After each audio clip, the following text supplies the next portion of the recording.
This is Rudy Giuliani, and here we are in Palm Beach on St. Patrick's Day. It was yesterday. Man, I'll tell you, since Biden's been president, it's been going around. Huh. I don't know. When I get up to leave, Ted, would you tell me which direction to go in? And when I go on the beach, would you please stay closer to me than the first stepmother stays to? Yeah, but when you're on the beach, Mr. President, nobody even knows you're there. You don't really need anybody. You can just go there on your own. Nobody says hi. You're talking about Biden, not me. Yes. When I go to a beach, everybody comes around. Yeah, of course. Yeah, I thought we were playing pretend Biden. Because I'm honest and decent, good, and people like me, and everyone knows, oh my God, there's Satan. Oh, wow. Well, big telephone call today. Big call. Wonder what they charge for the call. I got an hour and a half to Moscow. And I don't know, we should play, although it's a little stupid, we should play the telephone call between Peter Sellers and the Russian premier in Dr. Strangelove. Dimitri, don't get excited now. I have something to tell you. It's good news and bad news. What do you want to hear first, Dimitri? Now I'm going to tell you the good news. The good news is we got control of it. The bad news is there's a big bomber headed for Moscow 10 minutes out with a major hydrogen bomb ready to detonate Moscow. Dimitri, there's no reason to talk like that now. You never use words like that. Dimitri, it's really quite good. No, it wasn't like that. The president talked to Putin today, and the readout, if you do both, they always give. But the readout is the White House summary and the Kremlin summary, right? And do they still call it the Kremlin? I don't know. They do. Yeah, I think so. You would think they would have changed that because Kremlin evokes all of that, spy stuff and killing stuff and all that other stuff. Well, in any event, I'm going to give you the synopsis that comes from both.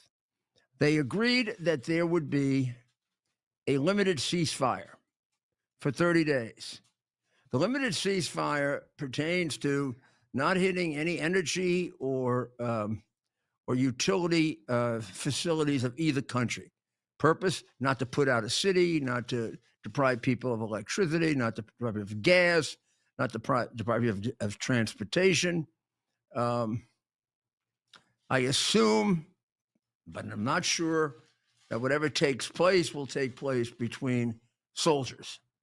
And I think there's an attempt by the United States to try to, even now that this has been agreed upon, they're trying to push it over to that. And I really admire the way, and I'm not involved in the negotiations, so I don't think I can say anything to really harm it too much.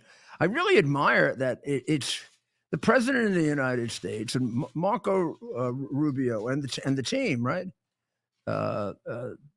Walls and each one of them, they're the ones that have the eye on the main thing of all, which is to save human life. And to save human life in a situation where, and this has been true over a year now, it's not necessary anymore. Whatever you think of the objectives of Putin originally, or whatever you think of the objectives of Zelensky, those objectives have now been contained in different ways. Putin is no longer getting all of Ukraine, which is what people thought he was going to do the day he entered. And Zelensky is not completely getting him out of Ukraine, which is what he thought he was going to be able to do with the help of the United States and Europe.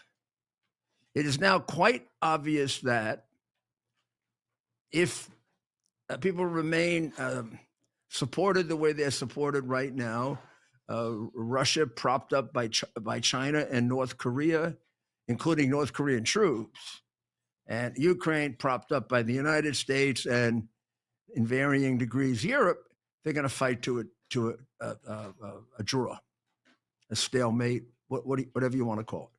They're going to remain in pretty much the positions they're in.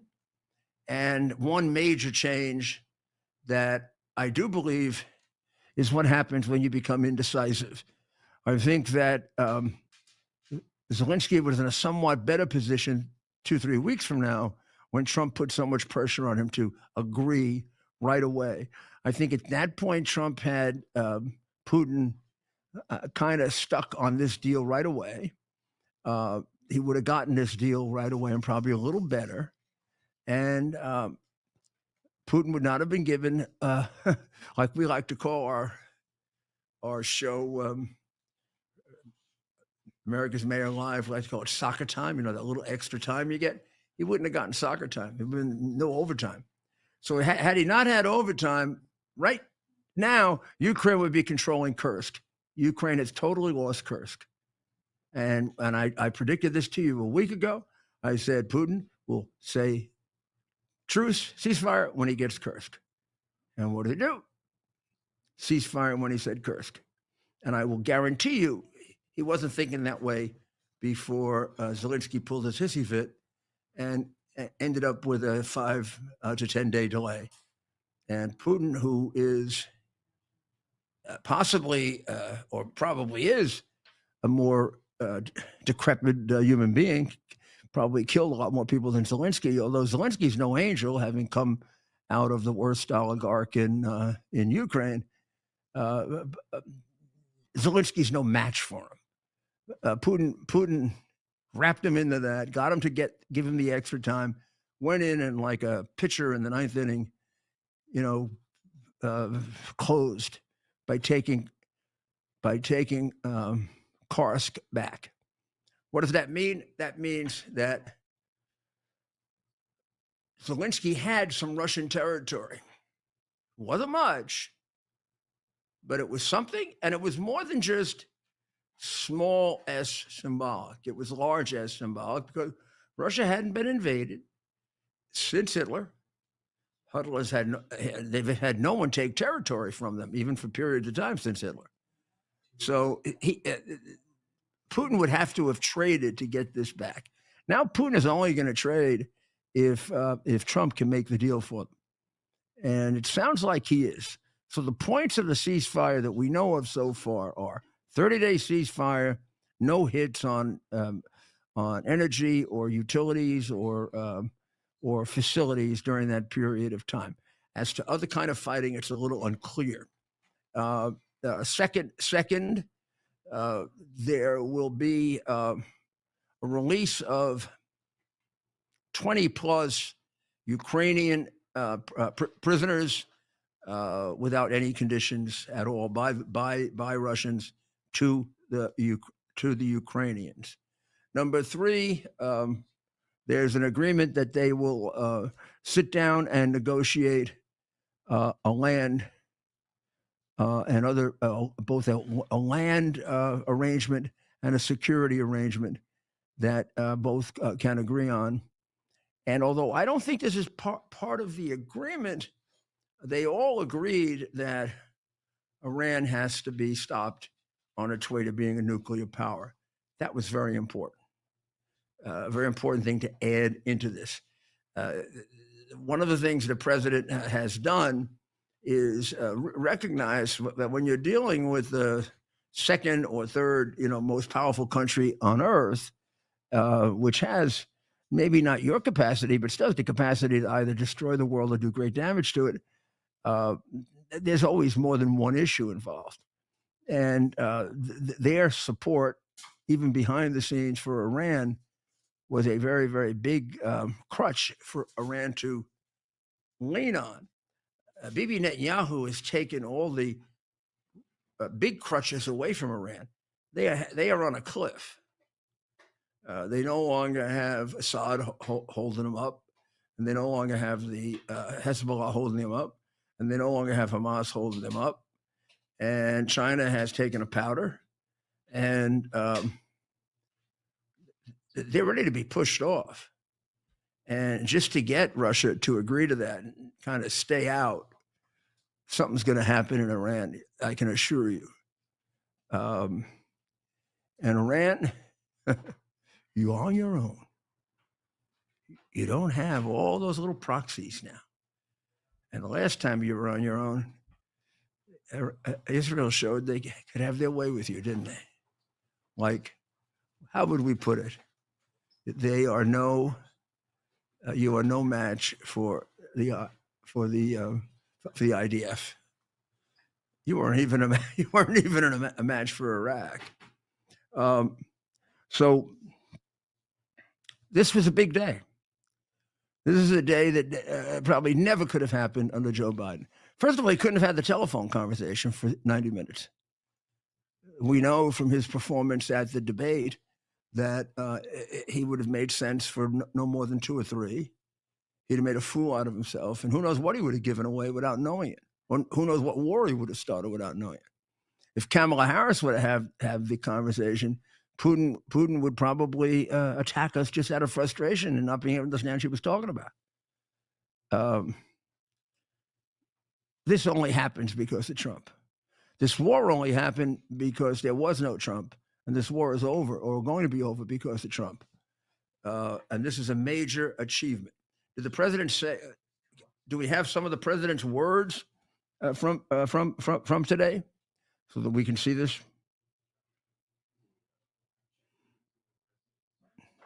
They didn't release words from the call. Well, it says photo screenshot of POTUS Truth Social post. Maybe we could put that up. Like Little Independent Thinking might have produced that. Well, that is that doesn't. Oh, that really looks like a picture. That's what he said.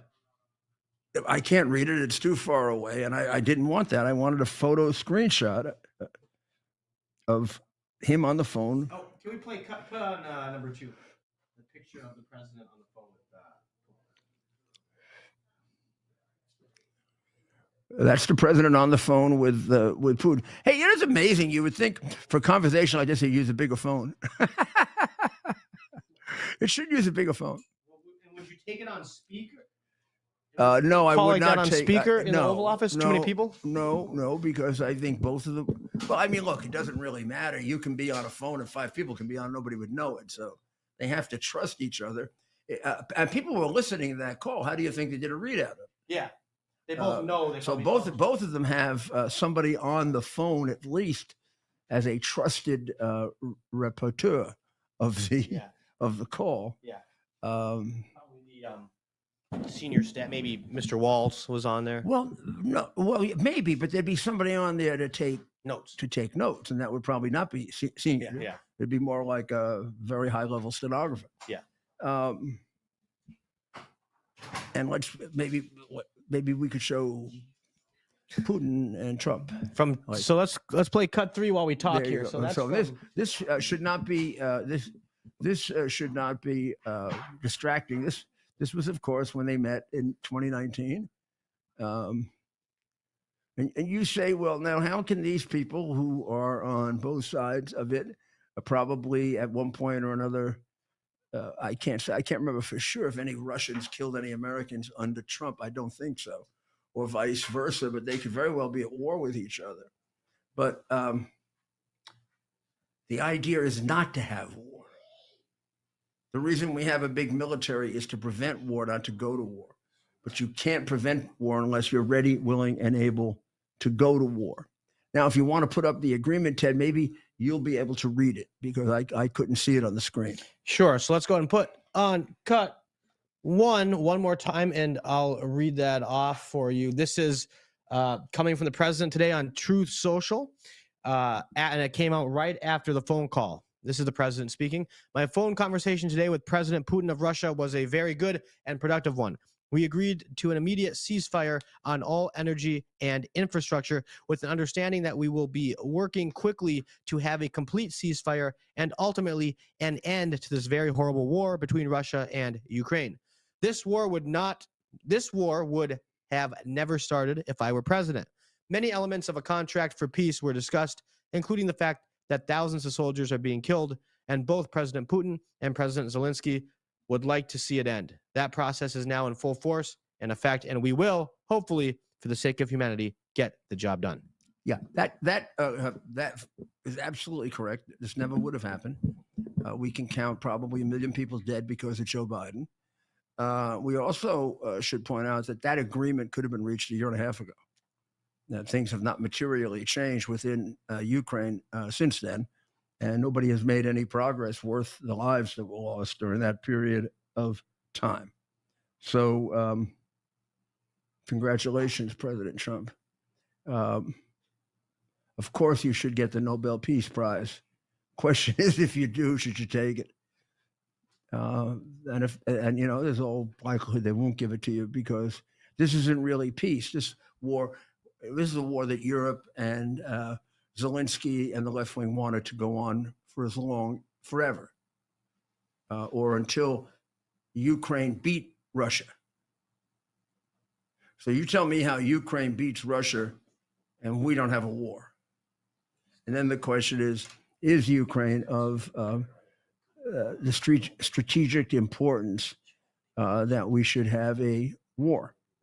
One would say if someone invaded Israel, we should have a war. Israel has been a great friend to the United States. It has proven to be a strong, solid, democratic ally only of the United States for all these years. Ukraine is a wonderful country with wonderful people who have suffered greatly, but they have never done anything for the United States. They've never been an ally of the United States. We've never had to depend on them for security. The reality is we assumed a situation and were quite secure when Ukraine was part of Russia. Do we want them not to be part of Russia? Yes. Is it in our strategic interest generally for them to be? Yes. Is it worth our going to war over that as compared to, let's say, Poland, where we have a whole different group of factors, including the things we did for each other in World War II?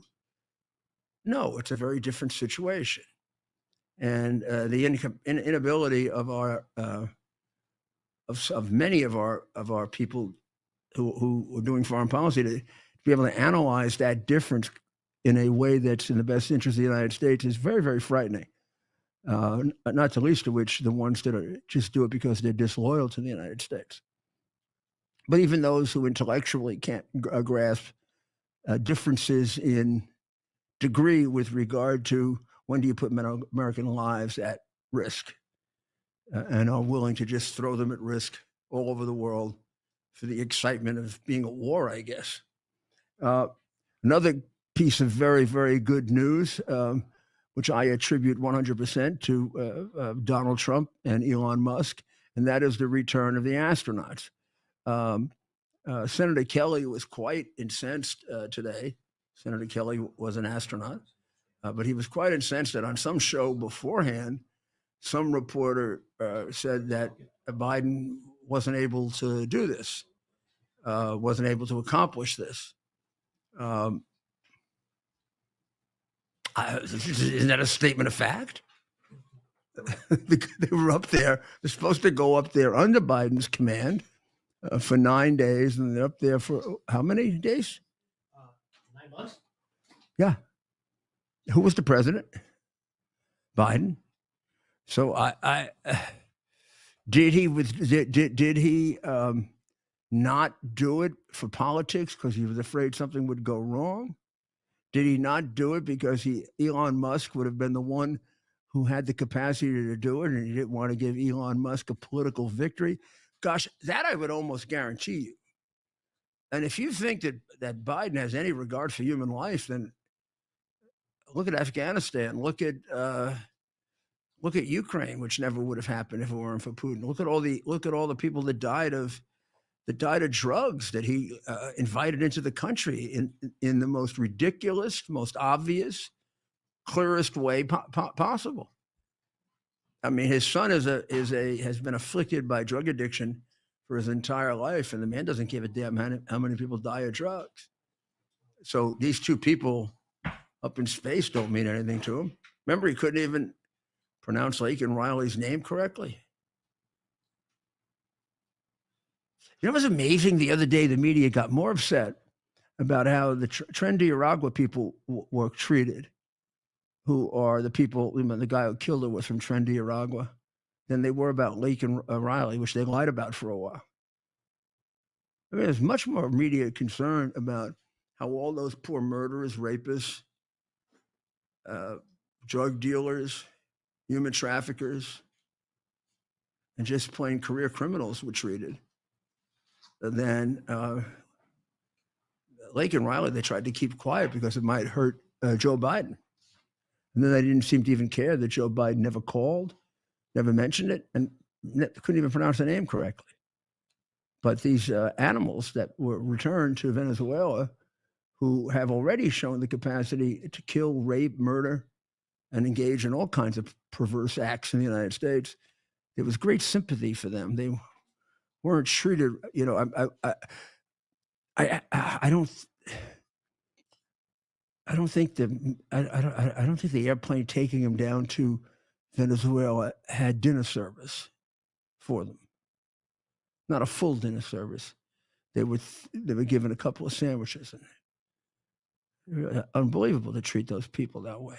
Oh, Trump is so horrible. Should be treating these murderers and rapists and perverts, should be treating them with great respect. Why? Because they're sick people, that's why. So the astronauts were saved, and it was, of course, Elon Musk's rocket ship. What would you call that? The one up there? Yeah, it's a space capsule. Right. And he could have done this, he says, 6 months earlier. I mean, these people could have died up there during that period of time, but politics prevails. Do we have any? We have something to yeah. Shall we show people? This happened within the last hour. I do believe we have some video and pictures from today's landing. And they're all safe, right? Yes. Including the Russian who was with them. Right. So if we can, let's play some. If we have some video from today's the landing, which happened, of course, within the last hour, we'd like to play that if we can. Of course, these two astronauts were stranded there. Here we go. Sent for 9 months. Right. And thanks to the help of President Trump and Elon Musk, they are now back on Earth, safe and sound. That right there, what you're looking at there is the capsule making its way to the ground. You can see the four massive parachutes. It must be very close to the Earth. It looks like you can see some kind of hangar on Earth there. That's right. And we'll gather some more video footage. Quite the scene as they landed in the Gulf of America off the coast of Florida. What is separating, Ted? Those are the four parachutes. Now, the four parachutes are the four human beings? Nope. The four parachutes are all connected to the capsule. There's a little they're capsule helping the capsule down. Make its way to the water. Now the here. capsule is going to land in the Gulf of America, correct? There it is. It's landing right now, touches down. Then there's a little splash, and then you notice the parachutes detach. A very gentle splash. Very gentle splash. Those parachutes really slowed it down, and maybe we can look how beautiful later on. My goodness, that's like a work of art. It really was like out of a movie. It's like the movie quality. That's a drone, I'm guessing you're looking at. They had a drone right there. They knew that's how good they are. They can basically. Are those parachutes now accomplishing anything, or is that just the parachutes are now in the water? Something beautiful. Right. The parachutes at that point are just landing in the water, and they then. The last I checked, they were taken out. And they were taken out of the capsule. Right. Yes, they are out of the capsule on land, and we'll get some more video. Are they on land or are they on a ship? Sorry, on a ship. By now they may have reached. We'll see how far out they in the Gulf of America. But even some of the news outlets and even NASA, I noticed they avoided using that. I'm not saying they didn't use it. I didn't watch all the coverage. Did you get the name of the person? Yeah, I'm going to get those names, Mayor, because they should be gone tomorrow. Off the coast. This is how they worded it. Off the coast of Tallahassee. Off the coast of Tallahassee. Anybody who has trouble saying the Gulf of Mexico should go. The Gulf of America, rather, the Gulf of Mexico should go live in Mexico. Doesn't make any sense. What do you have against? If you like Gulf of Mexico, well then damn, go live in Mexico. It doesn't seem like it should be a controversial thing, right? It's absurd what they turn into controversies just because of Trump. Anything good for our country, they're against. Anything good for some other country, they're not. It's really sick people. Sick people, but hopefully we're getting over. We're gonna take a short break while we say all the curse words that we want to say about them that we're not allowed to say on TV. We'll be right back. That's we're having fun tonight. The JFK. I hear every day about the products you all wish MyPillow carried. Well, guess what? We probably do. Slippers, bathrobes, pet beds, blankets, mattresses, sleepwear, loungewear, duvets, comforters, pot holders, aprons, oven mitts, and so much more. And they're all on sale. For example, get our best-selling standard MyPillows for only $14.98. Body pillows, $29.98. 6-piece bath towels or kitchen towel sets, just $29.98. Multi-use MyPillow 2.0s with pillowcase, $9.98. Save $40 on our Spring Percale and Giza Dream bedsheet sets. Any size, any color, and so much more. So go to MyPillow.com or call the number on your screen.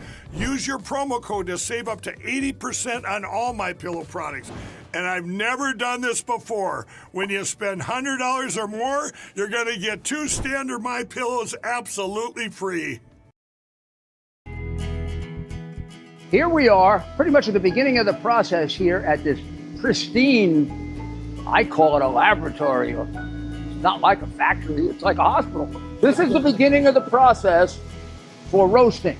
Deep grain, very good quality. Most people don't use this quality.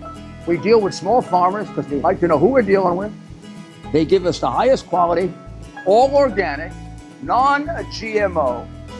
You should know all Arabica beans, no Robusto, all Arabica. They're going to go into the roaster and it'll get roasted for about 20 minutes or so.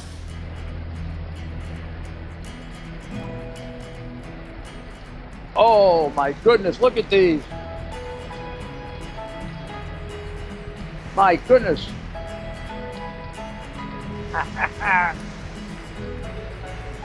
You're going to want to specially order these.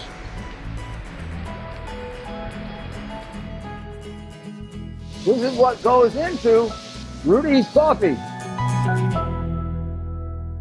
Tired of volatile stocks and tiny dividend yields? Here's something different. Imagine collecting steady monthly income from America's richest oil fields without owning a single oil stock.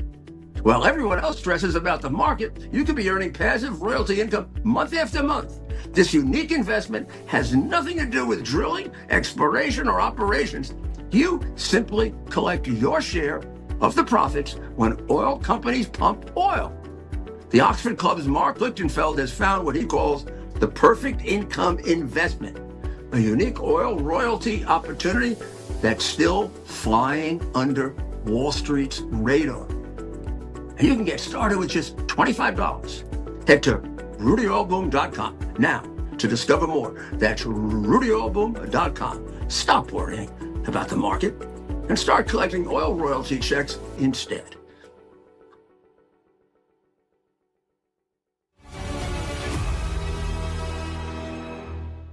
Soon. Carol tells when she's ready. This is Rudy Giuliani, and now ordinarily in a situation like this with Rudy's coffee, which is by far the best, I would say, "Oh, here's my Rudy's coffee. It's great." It isn't Rudy's coffee.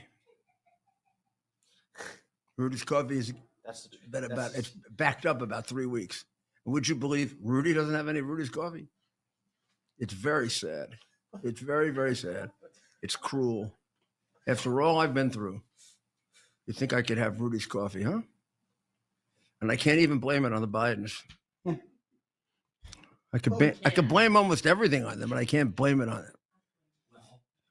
You think they went down there? You think Hunter on his way down to where is Hunter now? South Africa of all places. He's in South Africa. It's really strange. I didn't realize that South Africa has gotten as infiltrated and infested with organized crime and drug dealers and human trafficking. And There have been several very, very damaging articles in Epic Times about it. And all of a sudden, the next thing I see, I read 3 articles in a row about how South Africa has completely turned into like a criminal wasteland. And there's Hunter Biden right in the middle of it. Used to be that Ukraine was the number 2 corrupt country in the world.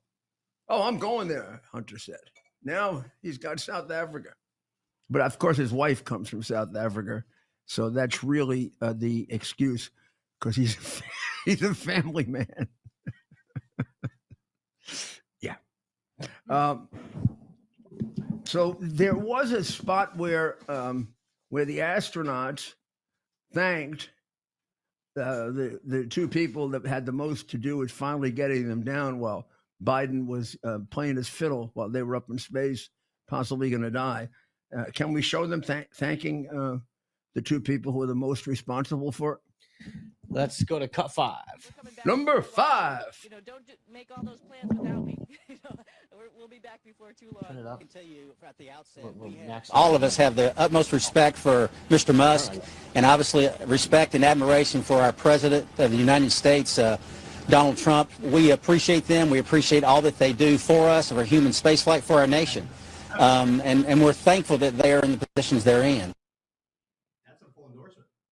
Now, you could not have said that without going over the line any better than he did. I mean, they were sent up there by Biden to come down in 5 days. What? How many days later? 9 months. 9 months. 9 months later, a whole new president brings him down. And that guy Musk has been around for that entire 9 months. What Musk did now, he could have done 9 months ago and was willing to do. Musk was not holding up so he could just do it for his friend Trump. And in fact, when this all started, I'm not even sure they were friends. I mean, they sort of developed it toward the end of the campaign. But in any event, the man is enough of a patriot to have done it at any time, just like I would have done it, and you would have done it, and Ted would have done it, and Joe the Box would have done it. Oh, Joe the Box would have been in there. He would have been in the capsule himself. This is the first time. And he's so respectful, Joe. This is the first time he's ever entered a room and not made a lot of noise.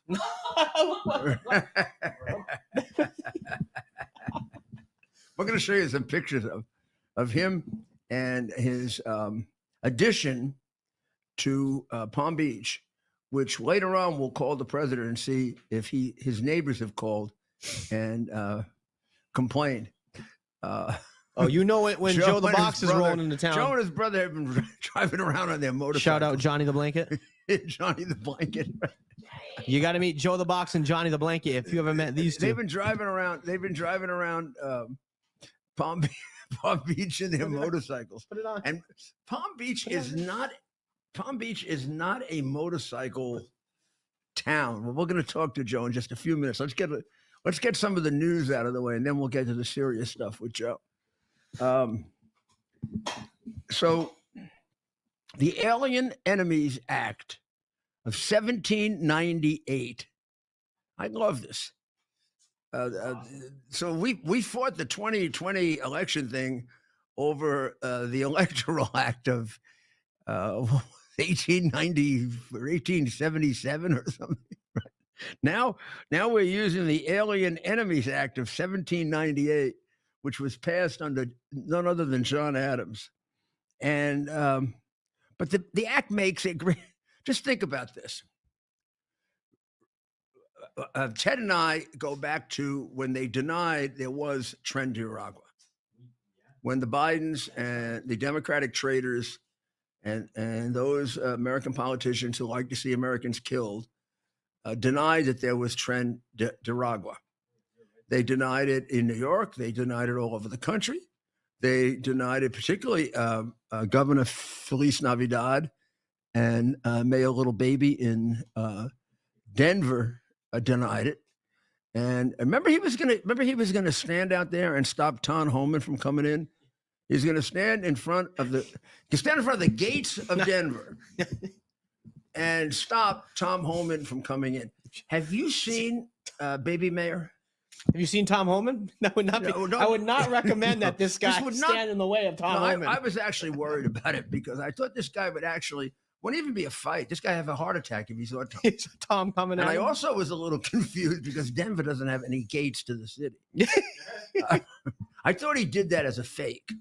So then Tom couldn't find him. He wouldn't know where I'll meet you at Tom the would- gates Tom to the would city. show up heading toward Denver. Where are the gates to the city? We don't have any gates. Well, I guess it's the way he wouldn't have to meet up with Tom then. But then Tom could have taken the mayor. No way he could. Tom, I don't believe, and I know we're both very close to Tom, both Joe and I. But when Joe comes on, I'm going to show him Governor Navidad, and there's no way that Tom could take Governor Navidad. No way. Governor Navidad would have stopped him. But you'll see that for yourself, right. and you'll make your own choice about that. You make your own choice about that. But so they picked them all up, and they brought them to El Salvador. What are they doing in El Salvador? Well, the president of El Salvador is an entrepreneur, it sounds like. He wants to make a little money. He's charging us 25 grand a year or a month. I can't remember. One or the other, but it costs double that for us to do it, to house these people. So we're saving half the amount of money it would cost us. And we're sticking them in an El Salvadoran jail, which many, many people say is horrible. It actually isn't horrible. But it isn't bad if people say that, because maybe people stop coming in illegally if they think they're going to go there. And when they brought them in, do we have some video of their going in, of the Yes, so that's of the aliens going in? so this is the prison in CCOT. So tell me what's wrong with this. Yeah. I mean, what's Who's wrong with opposed this? to this? Show me anybody that's been abused, or this is nothing like the people hanging onto the planes leaving Afghanistan. No, they're being look at them. They're being what? walked. They're being walked. Well, they're murderers. They're killers. They're perverts. They're Oh, exactly. That's what I'm saying. these are, who knows how many of these people murdered people, or how many of them raped women. Yeah, they seem to like to do that. He's not messing around down there, was that President Bukele? Look, I used to be in charge of the Federal Bureau of Prisons, and we lost a prison guard once to a lifer. You know what he said? Why he did it? I was bored. He had two murder convictions. Should have been executed with the first one. Should have been executed with the second one. And it's the thing that changed my position on death penalty when I had to go to the funeral. 4 kids grew up without a father because we didn't have the guts to execute somebody who should have been executed, for the simple reason that you say, the liberals love to say, the death penalty is not a deterrent.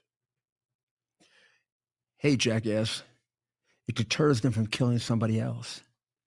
Did you ever think of that? Small brain. So if that guy that did 2 murders had been executed for one of those 2, that prison guard and it would have been alive, and those 4 kids would have had a father for the next 30 years. Okay, now tell me it doesn't deter people. It's much worse. All the geniuses say this, from Harvard and Yale and all of those nitwit schools. They say things like, well, it's much worse to spend life in prison than it is to be executed. Then why do people fight for 30 years to avoid execution? Why do they spend millions of dollars doing it? Why do all the Ivy League schools devote all their lawyers and stuff to doing that, rather than trying to help America save babies' lives or do something good? Because they don't want to die. And they also know that somebody like Andrew Cuomo could come along and sign a bill in 2019 that he did, that has wreaked havoc with New York in terms of crime, bail, young people being treated as if they're just juvenile delinquents after they kill their parents. But maybe the worst of all is his discovery bill, where you have to turn over all your evidence right away. Crime convictions for crimes went down by something like 400% because of that, which means those people went out on the street. Now, here's the worst of all with Andrew Cuomo, who wants to be mayor of the city that I fixed and that they ruined. He signed a bill in 2019 that he doesn't like to talk about. It loosened up the standards for parole. There are now 43 cop killers walking the streets of New York because of one Andrew Cuomo who wants to be mayor. And here's the sickness of the people in my city. He's the leading candidate. Now, the people in my city don't want to see cops dead. And if they ever made that connection and put it together, they'd vote against it, but they don't. Something happens in the synapse of the brain with brainwashing. It's like African Americans who favor choice in education, vouchers, private schools, scholarships for private schools, somewhere between, depending on where you are, 70 and 80%. Their representatives who they vote for in numbers like 70 and 80% are against it because their representatives are much more interested in the money they get from the teachers union than the education of black children. And they don't vote against them. They don't make the connection. The brainwashing is so good, the connection gets wiped out. So this could be even the most important thing to them, the education of their children. And all of a sudden, they're stuck with 40 years of not having a good education for their kids and voting for the people who do that. And for the life of me, I have for 30 years been trying to figure out how to make that connection, because I became a very, very big advocate of choice. Let's say every alternative there is to urban public schools. Well, became mayor of New York City, and I thought I could turn it around. And in 2 years, I realized I didn't have. I was just destroying the lives of these children with this school system, because it isn't a school system. It's a communist developed, going back to Dewey, who put all kinds of Marxist principles into education. The union itself was founded by communists, and it's now done an unbelievably masterful job of making many of our children into young people who hate America and love Marxism. And they don't even know why. And they are so poorly educated, it becomes jokes on both liberal and conservative stations. And you go out and interview them, and you ask them, who's the mayor? Fiorello LaGuardia. No, that's an airport, sweetheart. These are the things we have to change. The excitement of the period of time we're living in is, and you see how busy he is, right? We're tackling all of it. We're going after all of it. Well, you can't do all that at once.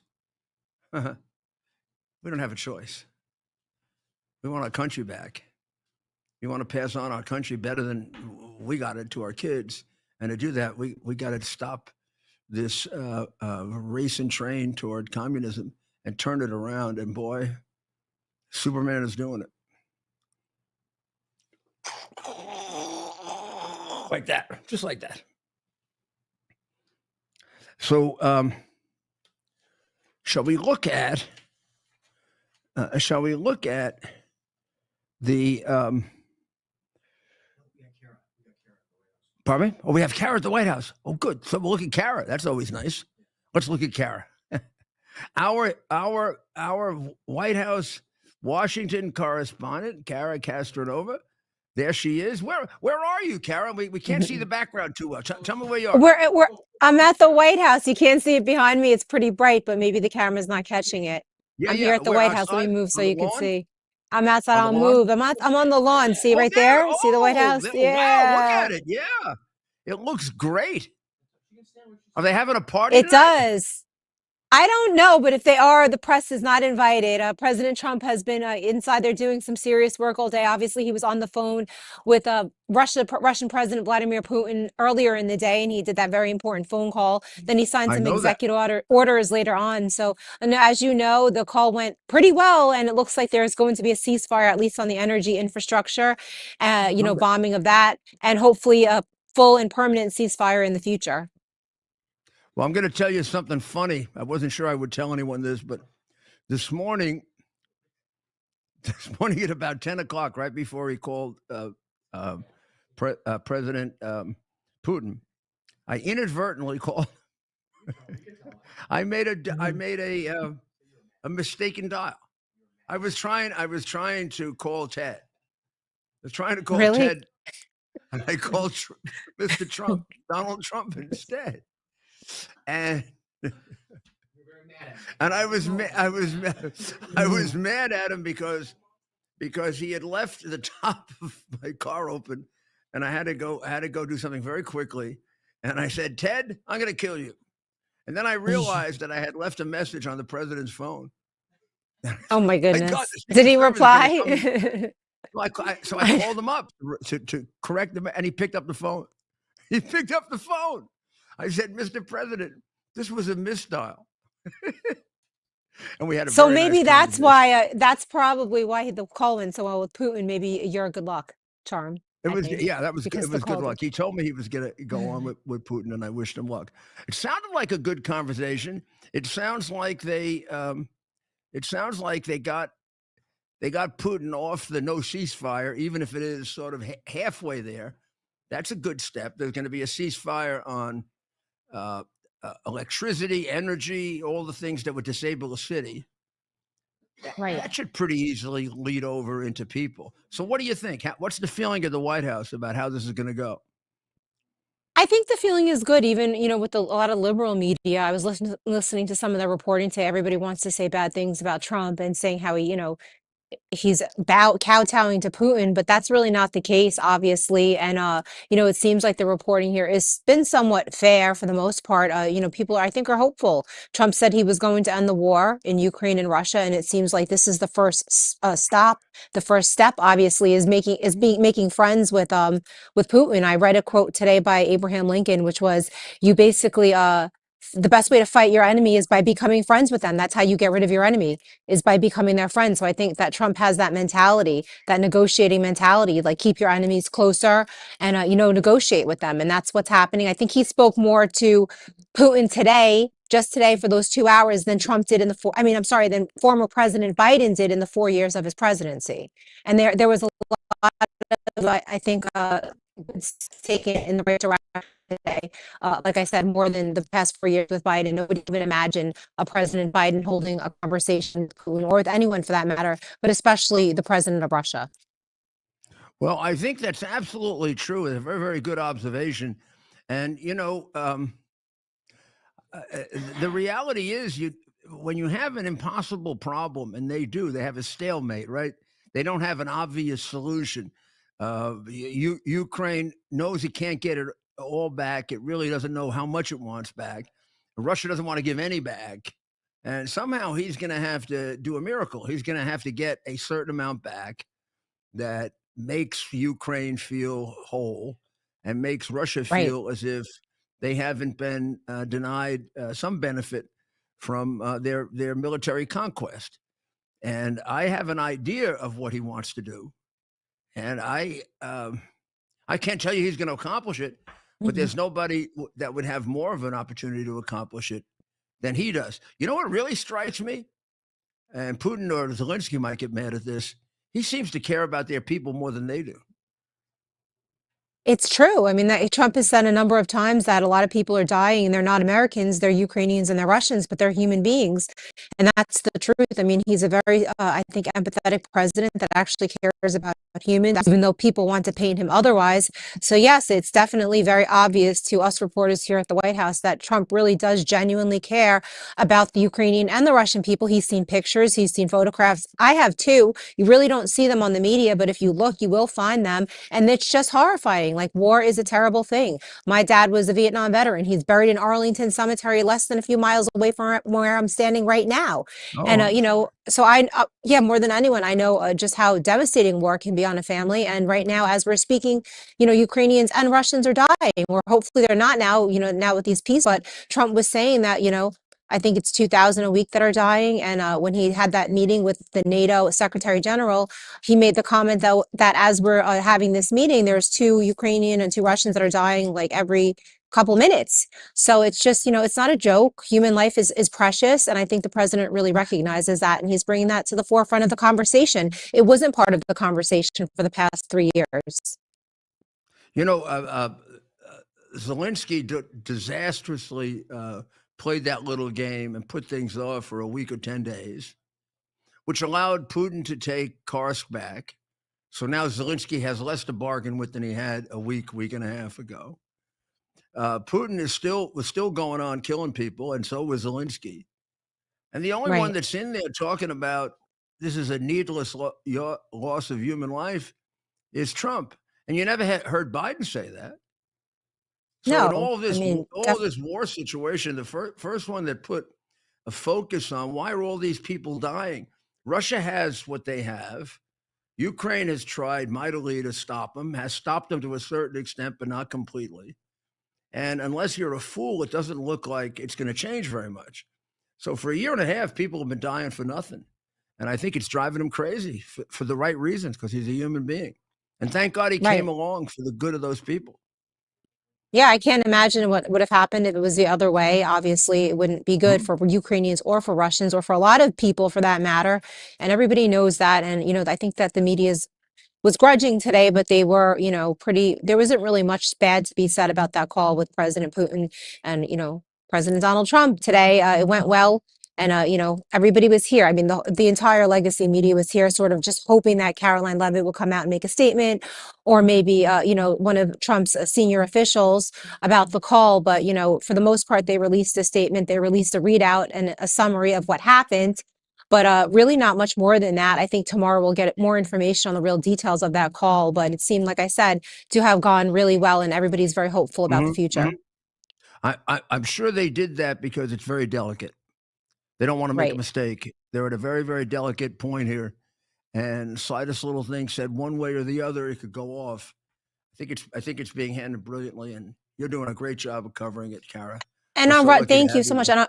Thank you. And I'm lucky to be on your show, as always. One of my favorite shows. I always tell everybody, watch Rudy Giuliani. He is one of the best, if not the best. So we love you so much. And my cameraman, Gary, right here, is a huge fan. He's jumping up and down because he loves you. We love you, Mr. Mayor. And so does everybody here in Washington, D.C. Take good care of it, Gary. It's a dangerous place there in Washington. Right outside, we're going to walk out. It's a peaceful, there is a protest right outside the White House gates right now. So we're going to walk by that when we leave here. What are they protesting? Peace in Ukraine?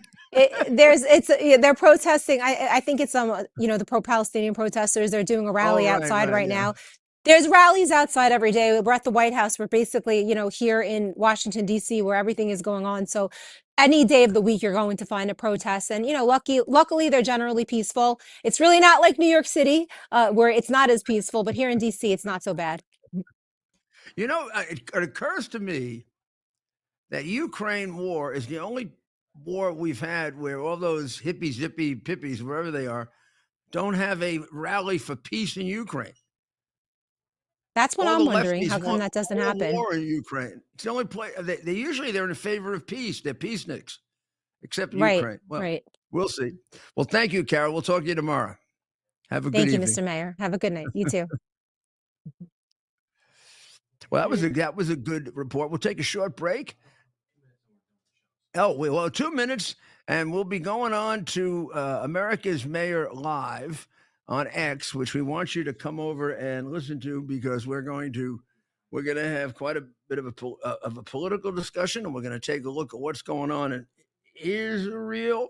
We're going to talk about Biden's magic auto pen, which apparently we always thought there was like somebody behind the curtain making decisions. That is not true. The auto pen made decisions. So if the auto pen likes you, you got a pardon. And if the auto pen didn't like you, you were screwed. This was a robot artificial intelligence auto pen that was the president of the United States for 3 out of the last 4 years. And because Biden wasn't able to use his pen, things like he fell down going up the stairs happened, and he fell in the rose bushes, and he thought he was talking to dead people.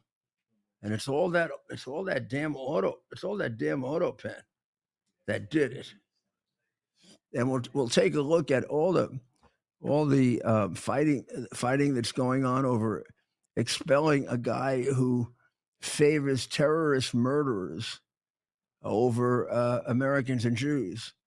But some large portion of America feels very sorry for him because for some reason, I guess some large portion of America hates Americans and Jews. And maybe we got to fix that, huh? And maybe we got to explain to them what they're actually protesting for. So we'll be back tomorrow night. We'll see how much more progress we make toward peace and saving the lives of these people. And we'll see the progress that we make toward deconstructing the horrible deep state, which is so much more corrupt than anybody ever realized. And this is a Herculean task, taking this thing apart, because every place you look, there are crooks and thieves. And it's a very discouraging thing if you love government and you love America. But it's a very exhilarating thing when you see the kinds of people that Trump has brought around him who aren't dissuaded by that, but are just pushing right ahead. So we'll be back tomorrow. Right now, you go over to X if you're not on it, and we'll continue our analysis of all the news you don't get anyplace else. And then we'll be back tomorrow night at 7. Okay? God bless America.